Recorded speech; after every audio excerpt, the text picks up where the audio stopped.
Direction la Côte d'Ivoire. Après leurs exclusions, Laurent Gbagbo sonde des émissaires de Tidjam Thiam, Guillaume Soro et Afin N'Guessan.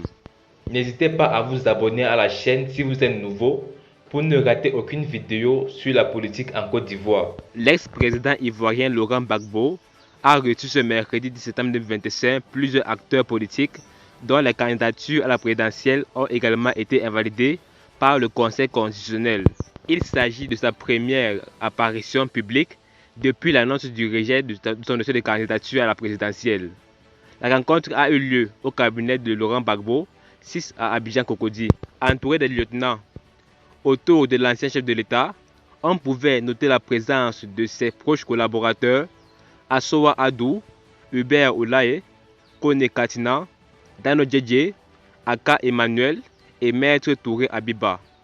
Dans le cadre de ces consultations, il a reçu successivement l'ancien Premier ministre et président du FPI, Pascal Affi N'Guessan, une délégation du PCRDA représentant Tidjam Thiam, ainsi que des émissaires de Génération et Peuple Solidaire GPS de Guillaume Soro. Les échanges entre l'ancien chef de l'État ont porté sur les implications de la décision du Conseil constitutionnel rendue lundi dernier.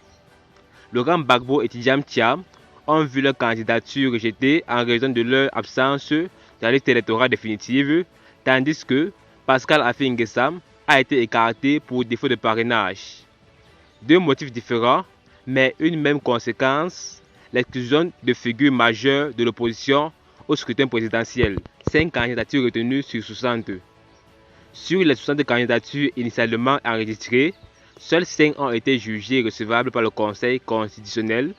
La plus haute juridiction du pays a ainsi validé la candidature du président Alassane Ouattara pour un 4e mandat, grand favori d'un scrutin désormais dépourvu de suspense. Dans cette course à la magistrature suprême, le patron du RHDP au pouvoir depuis 2011 aura comme challenge l'ex-première dame Simone Evette Gbagbo, Awa Don-Melo, ex-vice-président du PPACI, Henriette Lagou et Jean-Luc Billon, les principaux leaders de l'opposition ayant vu leur dossier de candidature rejeté.